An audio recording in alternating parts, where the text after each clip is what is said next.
and I walked out with my camera. I was going to take a picture of it, and they wouldn't let me take a picture of it or get close to it or nothing. It was all of a sudden it was ultra secret. Is there anything else on the tigers that you'd like to talk about? Well, one thing I thought was kind of interesting was we're all in this little makeshift bar in a house, and I think it was in Quailin rather, and one of the Army pilots that had come out there and been attached to the Tiger, his name was Ajax Baumler, and he'd been an ace in the Spanish War and so forth. He was a captain in the Army Air Force, and he and one of the crew members got in a big argument, and they got in a fight, and this guy decked him, and Ajax jumped up off of the floor, and he said, "I'll have him hung to a yardarm." He struck an officer of the United States Army, and anyway, they finally got him separated. And I remember Ed Rector had this Navy guy out on the porch, to get him cooled down, and this guy kept saying, "But Ed, he's Army. Ed, he's Army." And Baumler, after he realized he wasn't going to have to fight this guy anymore, got real belligerent, and we had a doctor named Dr. Prevost. And Prevost grabbed hold of him and he said, "Look, if you don't calm down, I'm going to break every bone in your body, and then I'm going to patch you all up together again." And with that, Baumler quit his fighting there. But I thought it was a real interesting battle. You can see that I wasn't in it. Well, the camaraderie between the pilots and the Tigers was a pretty close-knit group, weren't they? Yeah, and it has been since the war. It's kind of like a big family, You shared a lot of problems out there, and you got real close with everybody. And it's still the same way. In fact, they're having this big reunion down in Florida I wanted to go to, but I won't be able to. Anyway, I think it really got to be almost a family affair. Anything else you'd like to talk about the Tigers, or? Well, only that there's only 12 pilots left and about 28 ground crew of the original 98 pilots that went out there, and I think there was something like 255 or 60 ground crew. I don't remember exactly, but there's only about 28 of them left because we're all in our 80s or older. Some of them are in their 90s now. So. Well, you went on then and worked for CNAC, and how long were you with them? Well, I flew with them until March of 1945, which I came home on vacation, and that's where I ran into Prescott, and we started the Flying Tiger line. Well, you were one of the original people in the Flying Tiger line. Like she asked about what we were flying out there. All kinds of supplies. Even they were putting gasoline in drums and tying them down, and you were flying them across the hump because they had practically nothing in China by this time. Everything had been used up, and so the only supplies they had would be food or maybe ammunition or medical supplies or just about anything. One time the United States tried to shore up the Yuan out there, and we flew probably 20 plane loads of Chinese money printed in the States over to China. And in fact, one of the pilots had lost an engine across the hump and dumped it all out. I wonder if they ever found any of it. Well, did you fly personnel too? Yeah, it seemed like every 2 or 3 loads you'd have 2 or 3 guys going over. But in '42, the military had started a small run from a base called Dumduma, and they that was where most of the personnel went, the military personnel. The ones that we'd fly across there would be maybe people with a consulate or things like that. But the reason of the hump was because the Burma Road had been totally cut by the Japanese. Well, They- the Japanese had China completely surrounded because uh, the Russians were on the north and the Chinese, they weren't getting any supplies at all from them. And the coast was all taken over by the Japanese. And it was taken around all the way clear around and cut out the Burma Road and so forth. In fact, if it hadn't been for the Battle of the Salween Gorge, I think China would have fell, but fortunately, Chenault had some airplanes left, and when the Chinese crossed the Salween, they blew up the bridges, and so the Japanese, who were right on their tail, were just parked bumper to bumper on the west side of the Salween, and they were building a pontoon bridge across there. And Chenault got permission from Chiang Kai-shek to go down there and strafe them. And it was like shooting fish in a barrel. The Burma Road kind of wound down in a bunch of switchbacks like that. And there were trucks and personnel carriers and gas trucks and everything all lined up on the side of this mountain. And you just flew along and strafed them and go around and come back again. These were Japanese now. Yeah. The whole side of the mountain was on fire, it looked like at one time, because where the gas trucks would blow up, and the gas would come flaming down. It must have been a rough deal for the Japs, because they pulled out of there and they never came back. In fact, they didn't even come back on that. It was a big flatland before you came up to the Salween. And they never even stayed out there. They went back to the jungles. But they still had us cut off because where the mountains came up, all of a sudden you had the Himalayas there, which was as good a barrier as you're going to get. So there was no way to get anything into China at that point except fly it in.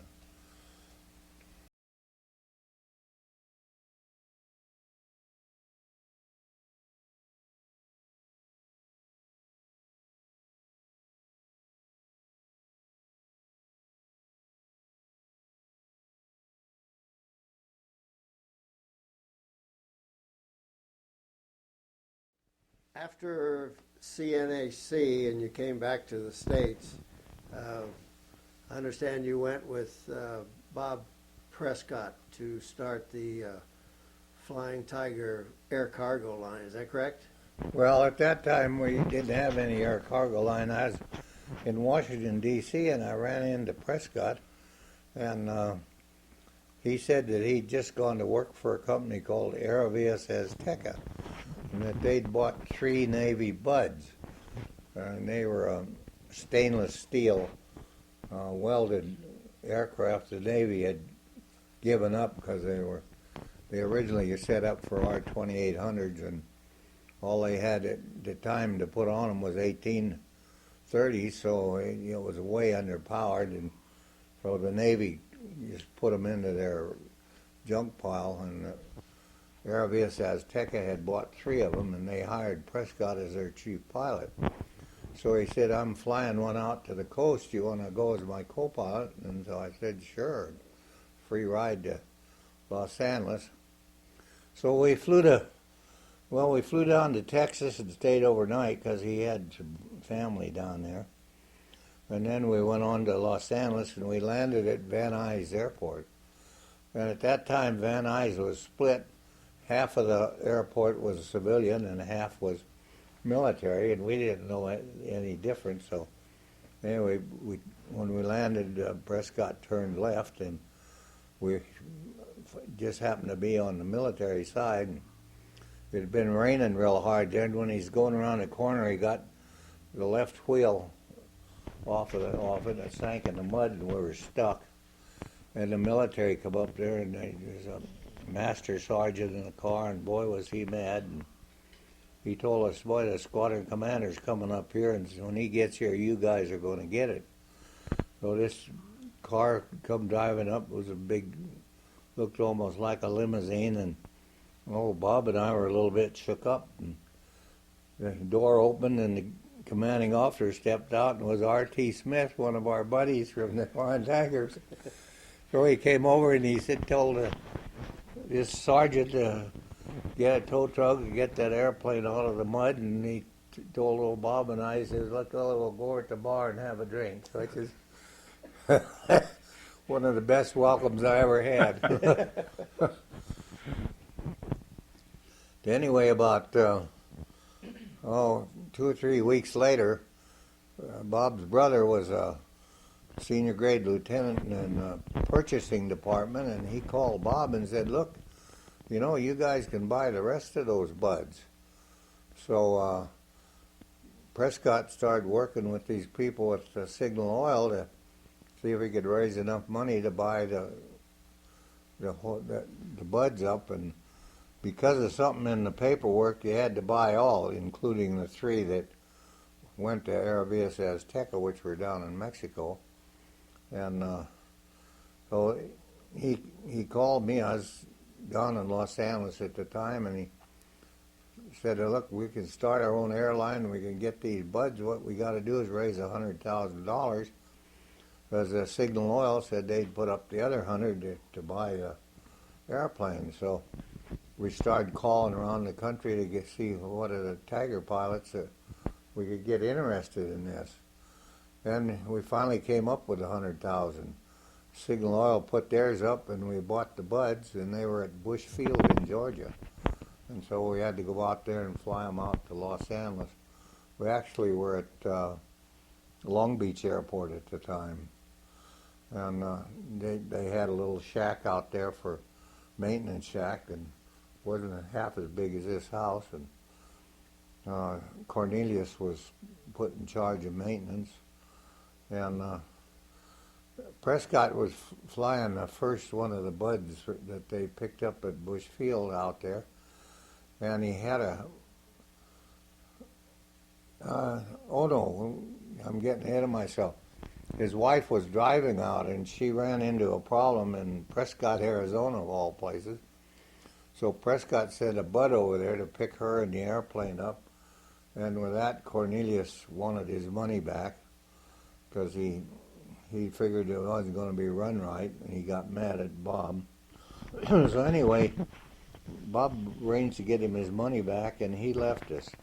But he was one of the original guys that put up the 10 grand. But the rest of us stayed with him, and we had our original base was there at Long Beach Airport. And one day I think it was Douglas, had a plane. They had the propellers in the rear, and they were going to fly across country to try to send a record for across the country, but it turned out real foggy that morning. And so the plane had to wait until fog cleared. And they had some kind of a system where they could clear the runway out of it, and then they did that. And everybody was standing around there watching up on from the tower place and that to watch this plane taxi off. And here comes the C-47 out there, and it was old Cliff Grow. He took off at the head of this job. Everybody got a big kick out of that. Was he one of the Tiger pilot? One of your people? He didn't come up with money for the first part of it, because Cliff was pretty well broke, but he was one of the first pilots. That Link Laughlin and I were in Chicago on a plane flight, and we hired him and brought him out there. And then he stayed with the Tigers until about early 70s. That Navy plane, Bud, was that a twin-engine airplane or a four-engine airplane? The one that they were going to run the record on? No, the Bud airplanes that you guys were going to use. Oh, no, it was twin-engine. Twin-engine, okay. And it would jump off of the ground in a hurry. Jesus, it had a good ground thing. You loaded down to the gunnels and take off, and you think, boy, I'm going someplace. But once you got in the air, you spent half an hour trying to get. We had a flight of flowers, and these people were shipping the flowers to Chicago, they were bitching because they figured they didn't have their full 7,000 pounds of flowers in there. And it had side doors that were like that, and they were putting flowers in there and pulling these doors shut like that to get as many as they could in this great big hole. Anyway, Laughlin and I were flying it, and before we took off, Prescott said, "Now remember, if you lose an engine, you're going to lose probably 100 feet a minute at climb power." So we got up there and we pulled her back to cruise power, and then we were losing about 150 feet a minute. So we had to land at Winslow, Arizona, and we had a mechanic with us. Bud's always carried a mechanic because he had pieces always falling off of the airplane. And he kept saying, "I know there's more. There's probably 9,000 pounds on here and that." So anyway, we made about 10 stops to get to Chicago. And when they unloaded it, Laughlin insisted on them weighing it, and it had 14,000 pounds. It was way overloaded.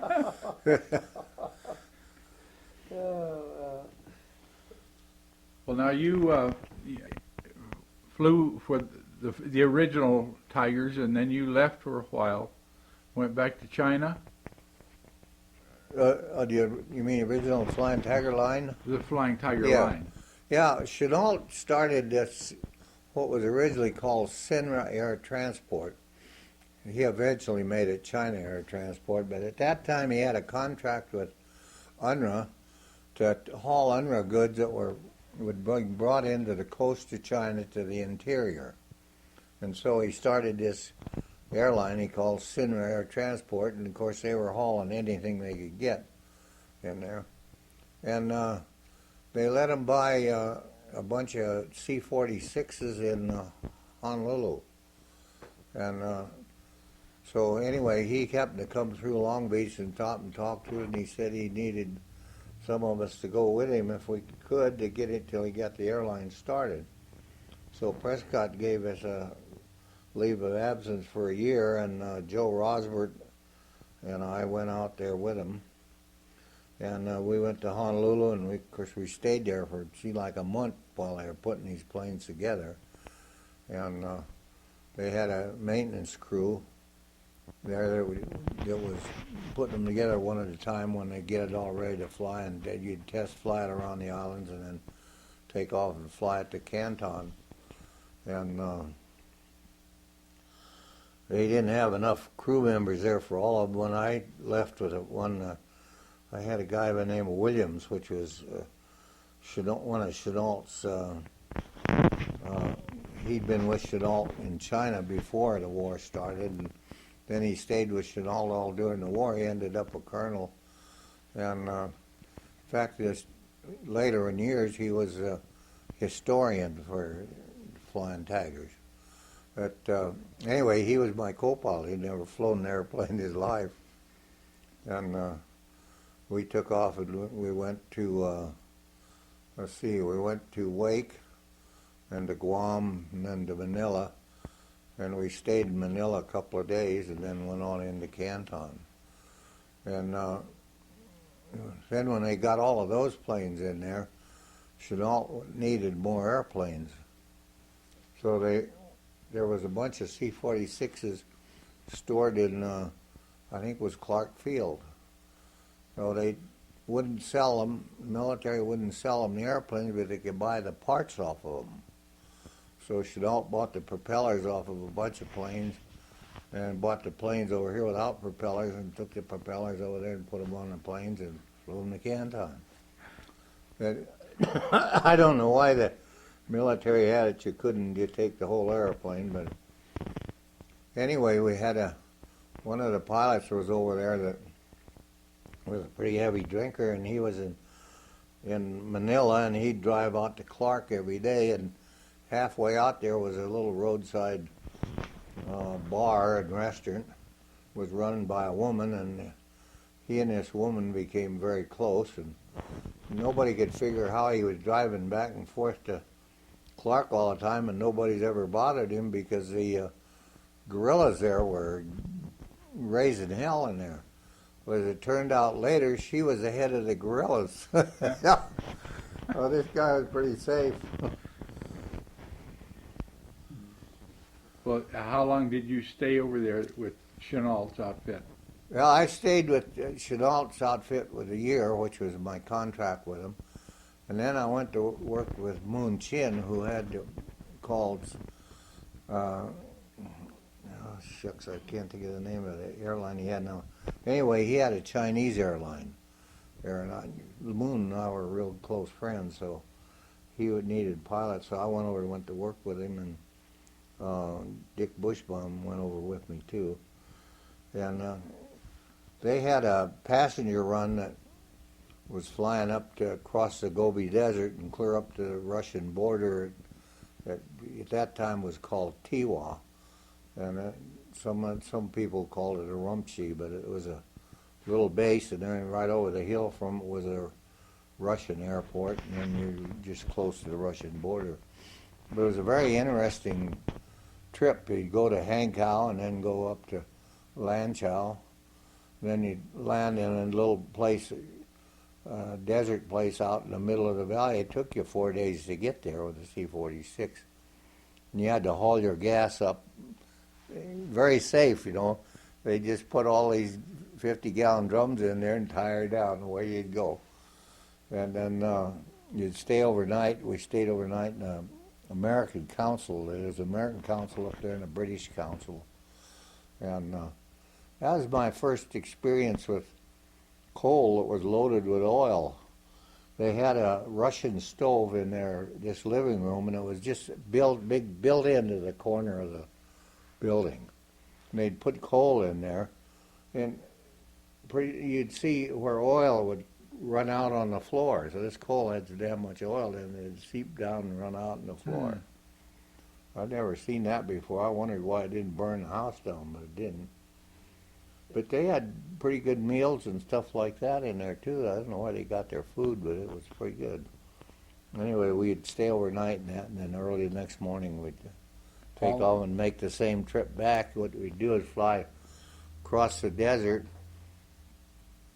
and there's a place out there in the middle called Hami, H-A-M-I, and it's the lowest place in the continent, 900 and some feet below sea level. And that's a place when Wallace, who was the vice president, stopped out there during the war. He flew through Russia into that area, and he had brought seeds, these watermelons, not watermelons, what are those ones that are white ones? Cantaloupe? Not like honeydew melons? Huh? Honeydew melons? Honeydew melons, and of course there they called them Wallace melons. And boy, they were delicious. Later on, when we were flying up there after the war, we all made a point and landed in Hami so we could pick up a couple of dozen of those. But it gave you the funniest feeling when you flew from the edge of the Himalayas. You'd fly across this, and the ground sloped down real slow, miles and miles of it. And you got the feeling that you weren't sitting right, that you should have been turning. You had to practically fly instruments across there to keep from getting that funny feeling. Because of the slope of the... Yeah, the slope, after a while, you keep looking outside and you think, oh boy, I better turn in this. It was very smooth setup type like that. It was very funny. A couple of times I know a lot of times I had to go on the instruments because I got that feeling of vertigo or something. You saw all kinds of wildlife and stuff like that too, especially when we were flying along the edge of the Himalayas. Wild camels and muskox and all kinds of stuff you saw up there in those mountains. And then out on the flat part, on the north side of the Himalayas, you'd see these big camel trains, some of them 40, 50 camels in a row going on their big loads on their back. And they had stops as they went along. And when you stopped, you stayed in little mud huts about two guys that stay in something about the third of the size of this room, But the Chinese food was good. I really enjoyed it. Well, you learned to speak Chinese, I presume? No, I never did, except Ding Hao and Bu Hao. Well, how many years were you in China altogether? Well, I was there for 4 years during the war, and then I was there from 1947 till just before Christmas of '49. I left out there just before Christmas of '49. I got home Christmas Eve in 1949. You went back to work for the Tigers then? Yeah, I went back to the Tigers then. And you retired from Flying Tigers? Yeah, in 1978. When we started out there, we were flying DC-4s. And then we went from DC-4s to DC-6s, and from DC-6s to Lockheed Constellations, and Lockheed Constellation to that Canadian-built CL-44, and then to 707s and DC-8s. And then later on, the last couple of years, was the 747. And that's what they were flying up until they went over to FedEx. And then FedEx got rid of all the 747s. I think they were sad afterwards, but it was too late then. Out of all of the airplanes that you've flown, which ones did you like the best? Well, I'd say my first choice was the C-47, and the second one would be the DC-8. The DC-8 was a nice jet to fly. How'd the P-40 fit in there? Oh, well, you mean going back in the... Everything. Oh, you get back there, my favorite airplane of the whole bunch was the old SBC-4, which was a Navy dive bomber. It was a biplane. You couldn't make a bad landing in it because the landing gear are kind of like armed, and they just give like that, and you just put her on good every time. But it was so stable, an airplane. The first time I went out to practice bombs and everything, I plunked 5 of them right in the center. It just seemed like you couldn't miss with it. The only trouble with it is I'd hate to go into war in it because it had a scope right in the front of it, came out about that close to you here, and if you'd have crashed or something like that, it would have been just right to hit you right in the forehead. But otherwise than that, it was a beautiful airplane to fly and play around in. In fact, on a graduation day, Cliff Grow and I were flying as a team, and they sent 6 teams out, and we had to go out over the ocean to a certain point and turn around and go back over the Everglades to an old sawmill, and there our squadron leader would be waiting for us to gauge whether we hit it or not and all that. So anyway, we're going out there, and Cliff's flying on my wing, and I open my cockpit like that. Stupid again. All my maps and everything are. So I give old Cliff this, so from there on, he was the guy that did it. He'd give me a little bit of this and a little bit of that. And we're the only group that ended up over the sawmill. Yeah, they really commented on that because they said not too many people hit it. Well, maybe the moral of that's always lose your charts. Yeah. Yeah, and then Cliff, that night, they told us, okay, you get your wings tomorrow. And so we went down and they gave us our wings. The commanding officer didn't like Grow because Grow had gotten drunk a couple of times. And he said, when he pinned Grow's wings on, there was 6 of us in there, and he said, this pains me, and he put his wings on them. And I thought that was a hell of a time to make a statement like that. Yeah. The guy ended up a 3-star admiral, though. Anyway, we had a big party for us at the hotel where they had our officers club. And everybody was dancing around there, and Cliff had his girlfriend, and she had one of those things that had straps over her back, kind of like suspenders on a man. And one of them broke down there. Here comes old Cliff dancing around there, and his wings are pull that out. You could just see all these officers sitting there just burning.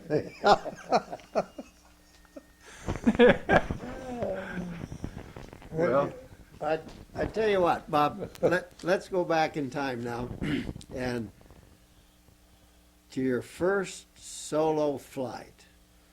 What was your, because I can remember mine, and I remember exactly what went through my head, but can you recall what was really said and what you thought in your first solo flight? Yeah, in fact, I was in that civilian pilot training program and flying a Luscombe.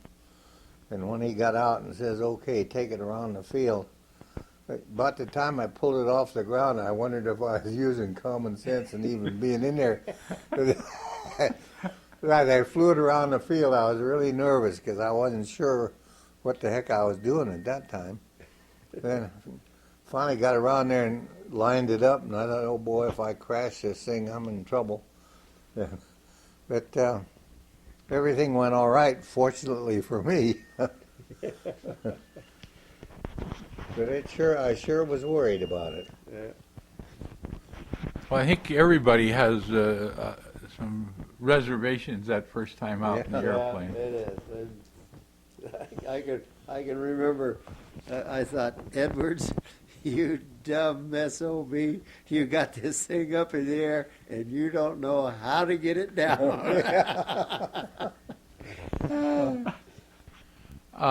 Bob, when you retired from Tigers, you came back to your home state, Nevada. Well, I came back here in '57 because I was living in California and taxes were getting rough there, state taxes and so forth, and I always wanted to come back up here anyway, so I picked up the family and moved into Reno.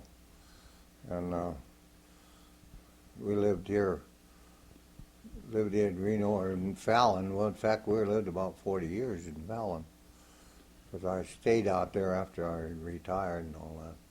But I found that when I was still flying, it was just as easy to get to the airport from Reno as it was if you lived, say, in Oakland or down south on the peninsula, because it took those guys so long because of generally the traffic and so forth.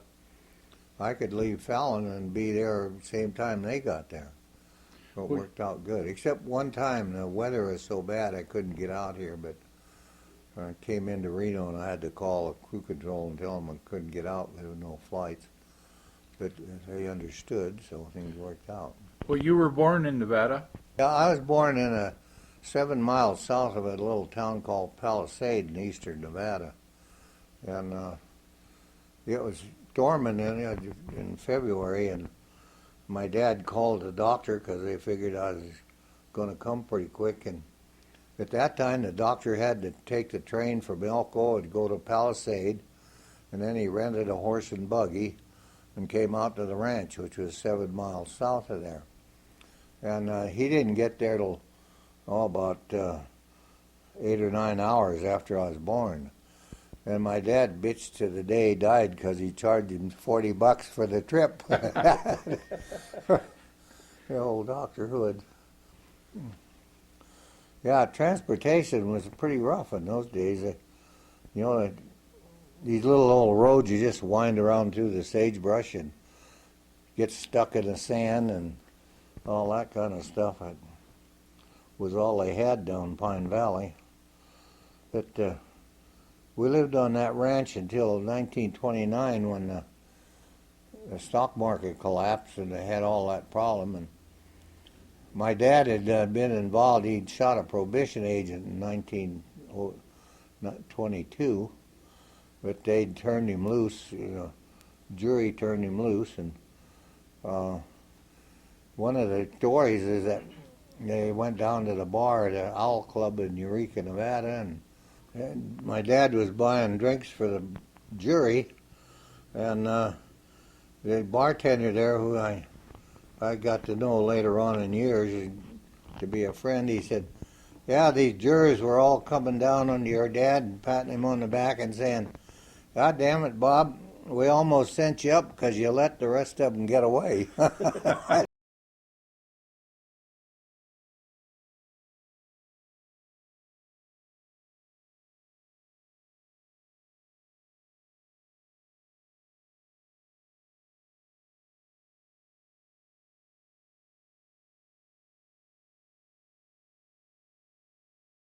And I'm accompanied today by Gary Edwards, who we all three belong to a group here in Reno called the Montangueros.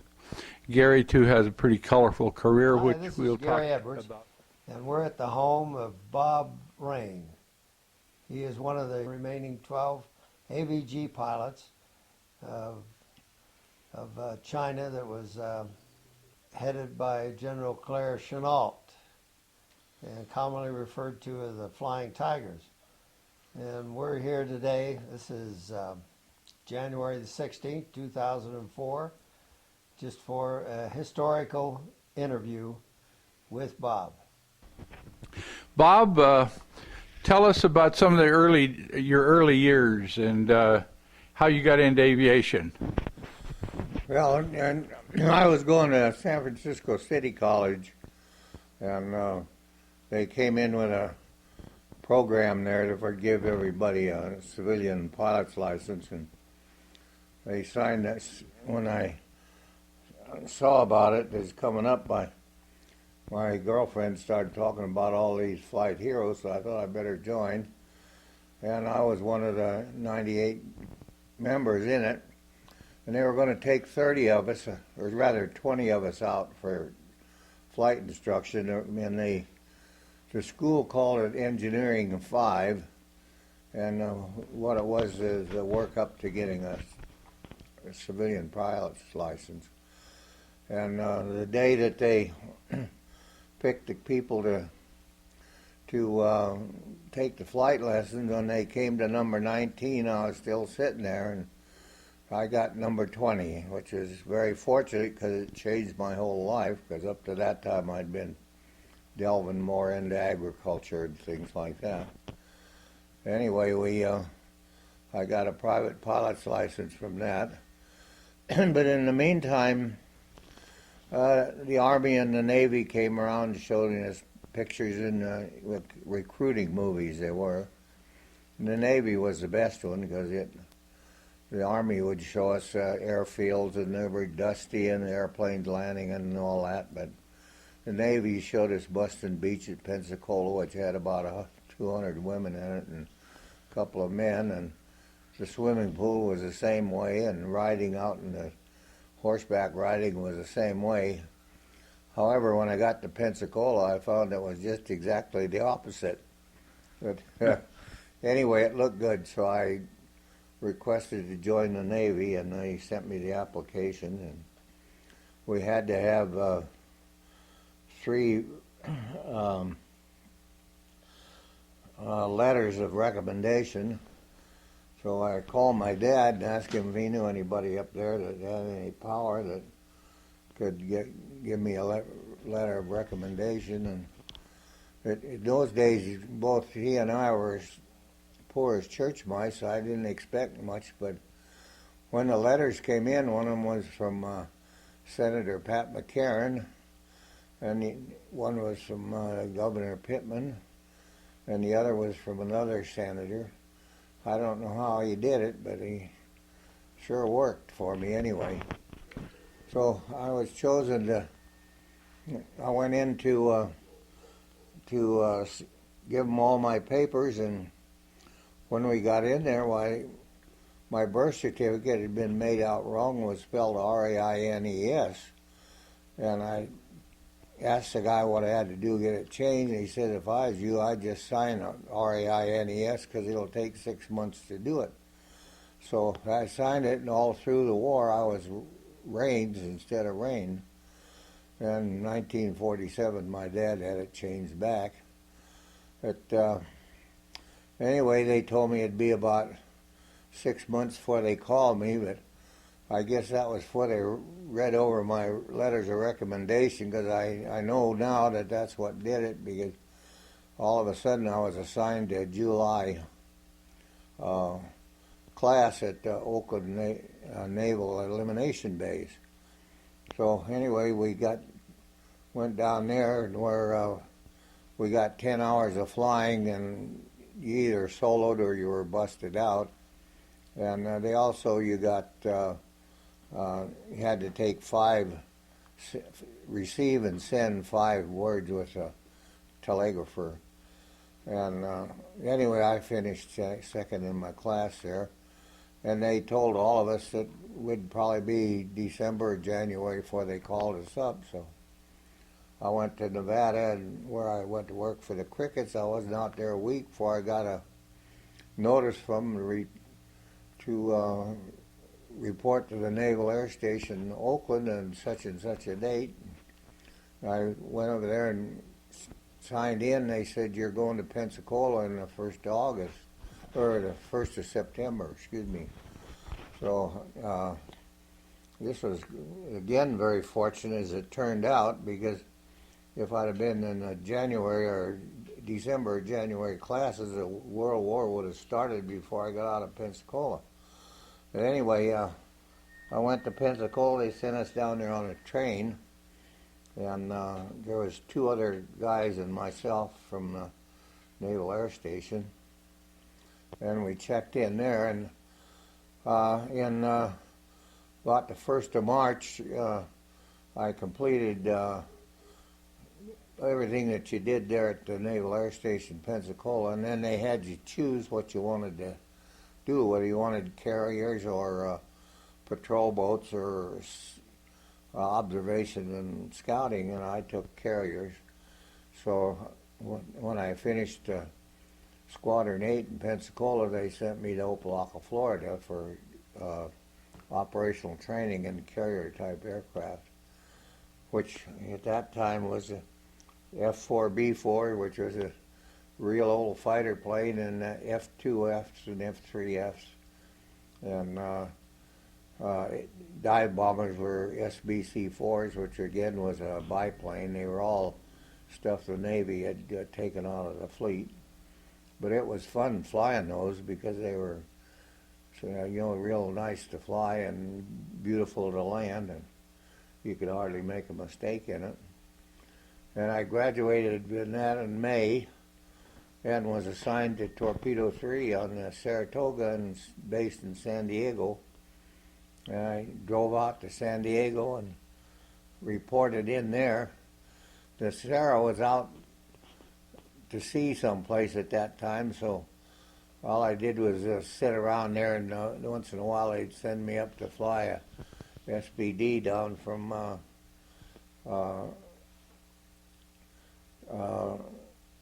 I can't think of the name of that airfield now. Anyway, it was in West Los Angeles. And then when the Sarah came back in, they checked me out in the SBD. I'm getting these airplanes mixed up. It's been so many years ago. The TBD, which was caused a devastator, which turned out that it really was. It devastated everybody that flew it in the war. But while we were there, that summer, people came around and gave us a talk about the possibilities of going to China to fight for the Chinese, and we'd be flying P-40s, and they said they'd come back in a couple of months to see if anybody wanted to go. So there was almost 600 pilots at that meeting. And then, but only 2 weeks later, the guy came back and he said he was ready to sign everybody up. And Carl Brown and he was a friend of mine, Torpedo 3. We went down there with several of the other guys. And when we saw all those guys and they said they were only getting 100 pilots, we figured we were dead in the water. But as it ended up, they didn't get enough pilots out of the whole group. There was only 5 of us that signed up to go. And Navy released us that same afternoon, and we had terminal leave, and we were set up to leave on August the 4th, I believe it was, from San Francisco. So we reported in there about 3 days early, and they put us up in a hotel in San Francisco until we were ready to leave. And we sailed on a ship called the Klipfontein, which was a Dutch freighter, but it also was considered a luxury liner because they carried 120 passengers in really fantastic apartments and stuff. It was really nice. So anyway, we sailed on the 4th of August, and we got to Singapore, and where we had to change ships. And we went on another Dutch freighter from there to Rangoon, in which we made stops in all those little places en route up there, like Kuala Lumpur and places like that. Anyway, that trip took us a total of 2 months, and we got to see half of the world down there, which was really nice. Then when we got into Rangoon, they put us on a little train and sent us up to Taungoo, Burma, where we started our training as in the P-40s. But by this time, it was in October, they were short of spare parts and tires and airplanes and just about everything, and the U.S. military wouldn't give them nothing. So I didn't get much training in it except listening to a few speeches by Chenault, in which he brought in a couple of Chinese pilots that had fought against the Japanese, and they told us about their experiences. But the main thing was that Chenault changed it from a 3-plane formation to a 2-plane formation, and told us never to try to turn with the Japanese because their planes were lighter than ours and they could turn inside of us. We had the ability to dive away from them and to use that as our methods of fighting. So as far as the training was concerned, it was practically nil up to that time, except I got about 6 or 7 hours of flight time in the P-40. And then when the war started, he sent a squadron to Rangoon and 2 squadrons to Kunming, and they left about 7 or 8 of us there at Taungoo because there were still several P-40s that they hadn't finished putting together and bore sighting and so forth, and what we were supposed to do was to pick those up when they got ready to go and fly them to wherever they would need them. So anyway, that was my experience up to the start of the war. Well, where were you when the war broke out? I was in Taungoo. Ed Conant and I had a weekend off to go down to Rangoon, and we got back to Taungoo about 4 o'clock in the morning, and both of us was pretty well under the weather then. That cruise gin they had down there was pretty potent. And anyway, about 11 o'clock, Ed Conant came over and woke me up, and he said, we're at war, and they're sending a bunch of us up the Burma Road in driving trucks. And so I told him, fine. I rolled over and went to sleep again. Somebody came, woke me up about 2 o'clock, and they said they were dispersing the aircraft and doing this and that, so I didn't have to drive a truck up the Burma Road, fortunately. That I was left there with Bus Keaton was left in charge of us. And what we do is test flop these airplanes and things like that. And they bore sighted them and so forth. But we had one big air raid warning in which we had to fly the planes up to Mandalay, because at that time the ones we had there at Taungoo weren't armed yet. So we flew them up there and parked them because they were afraid the Japs might hit us, but they didn't come over at all. But that was the only scare we had until actually started bombing Rangoon. And then things got pretty heavy. Every day we'd have to pick up the airplanes that were flyable and fly them up to Mandalay, and so they're figuring the Japs wouldn't come up that far. But they never did hit Rangoon or Taungoo while we were there, but they sure hit Rangoon. Well, now, before the Japanese hit Pearl Harbor, then you hadn't done much combat flying. No, we didn't. In fact, the only combat flying we done was out practicing ourselves. and supposedly training, but you get a flight maybe once a week in those days. There wasn't much of it there because they were so short of spare parts and tires that they just couldn't take a chance on flying them very much, or we wouldn't have had any airplanes in the air.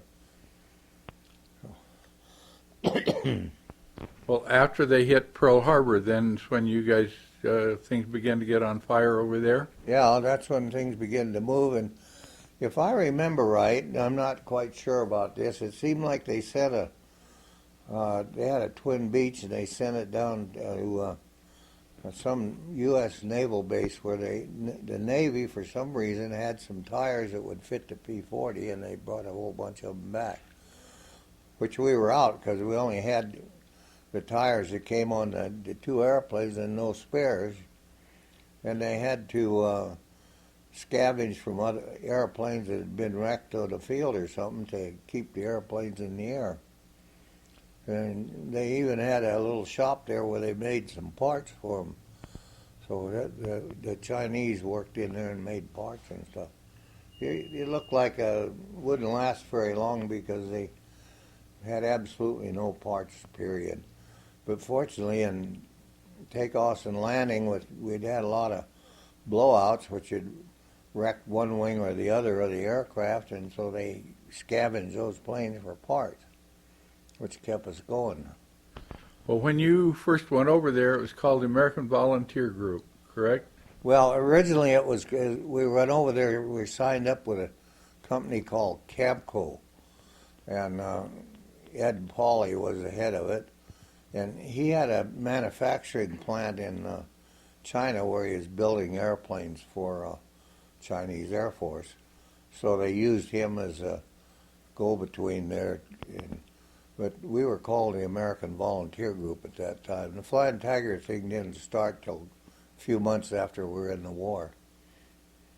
Can you tell us how that got tagged on?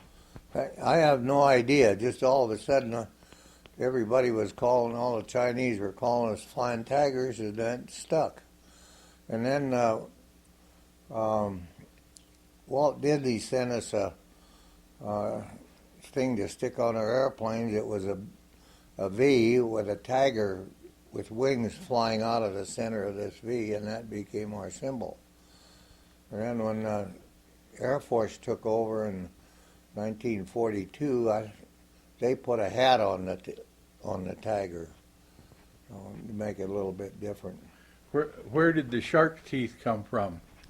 Well, Eric Schilling and Charlie Bond both claim they're the ones that started it, but I think it was Eric Schilling because he went to Chenault with a picture of P-40 with shark teeth on it from North Africa. And Chenault said, well, don't put it just on yours, put it on all of them. And I think that's how it got started on there. And then from that time is when the Flying Tiger name started coming up. So, so anyway, they painted all the airplanes with the shark's teeth on it then. Well, your rate against the Japanese, kill rate of shooting airplanes down was quite a fantastic record. Yeah, well, I think we had a big advantage there from the standpoint that we had a little bit of speed on the Japanese Model Zero types, and we had a lot of speed on the fixed landing gear fighters the Japanese were using. But also we had much heavier firepower, and if you got in trouble, all you had to do is stick the nose down. That P-40 had tremendous acceleration. You just dive right away from them, and that's what Chenault said, dive through them. If you hit them, fine. If you don't, climb up and dive through them again, but don't turn with them.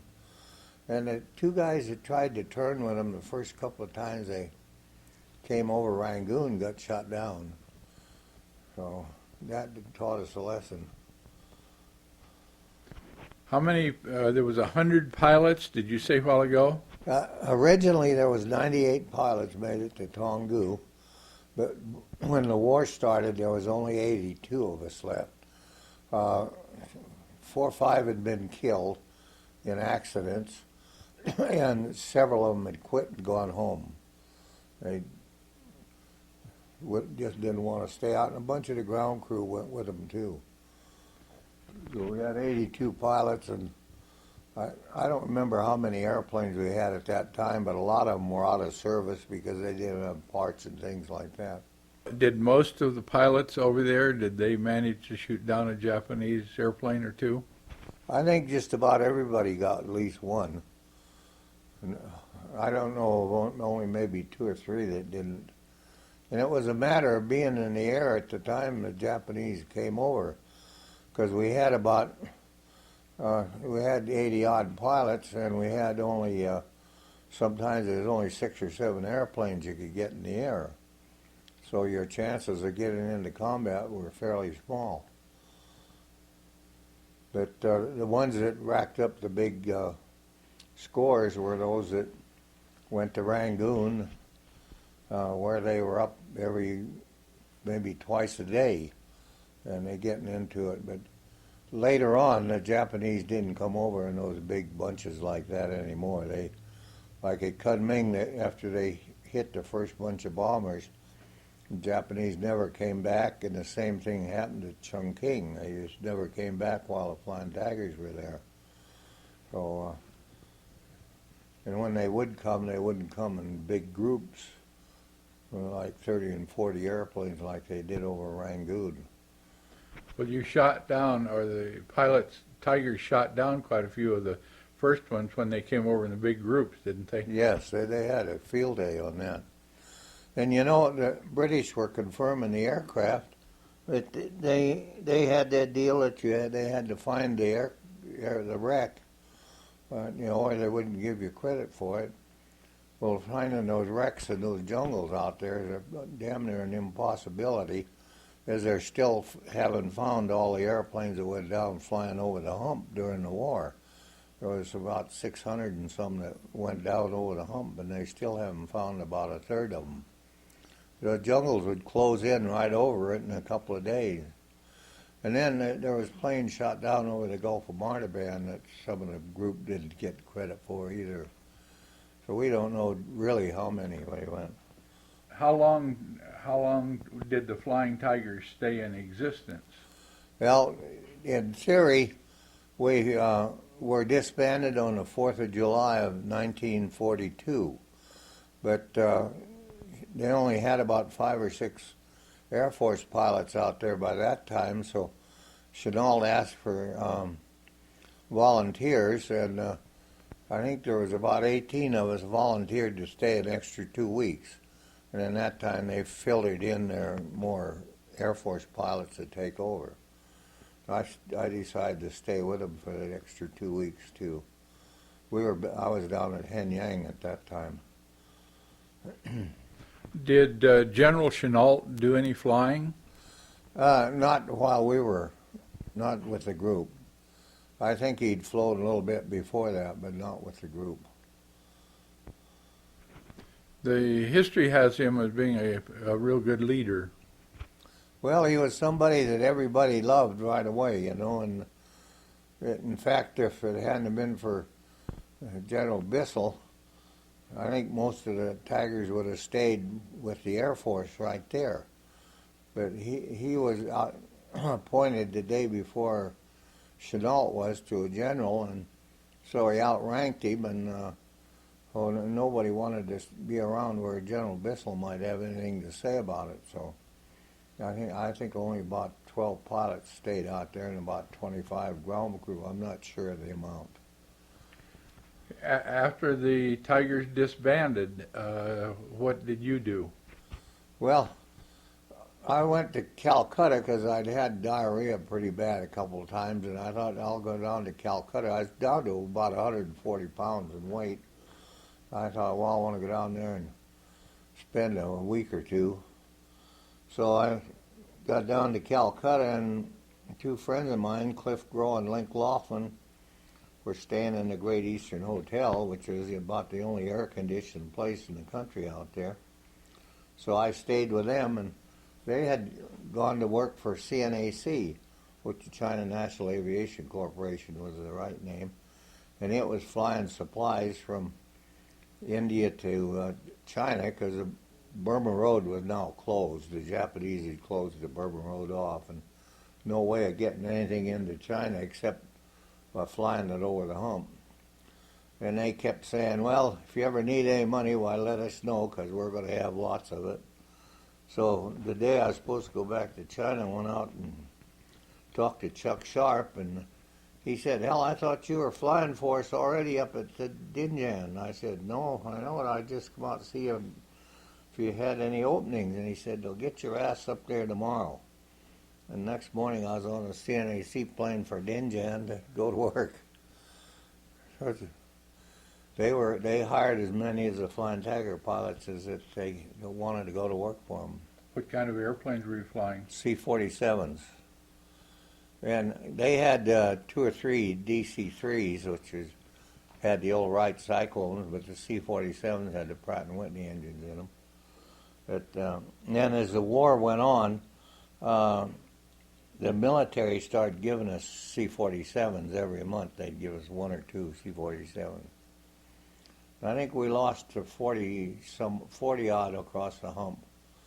3 we know were shot down by Japanese, and I think there was another 9 that they have no idea what happened to them. And some of the others, they knew where they run into the mountains in the bad weather and things like that. A lot of instrument time. In fact, everybody loved the instrument time because the Japs couldn't find you in the clouds. And when you're flying something that's unarmed, why, I used to worry about that. I wouldn't fly across northern Burma in a real clear day. I'd go up in the Himalayas and go around, because and Japs never come up there for some reason. But some of them went straight across, and a lot of them, that's where the 3 we know got shot down going right straight across.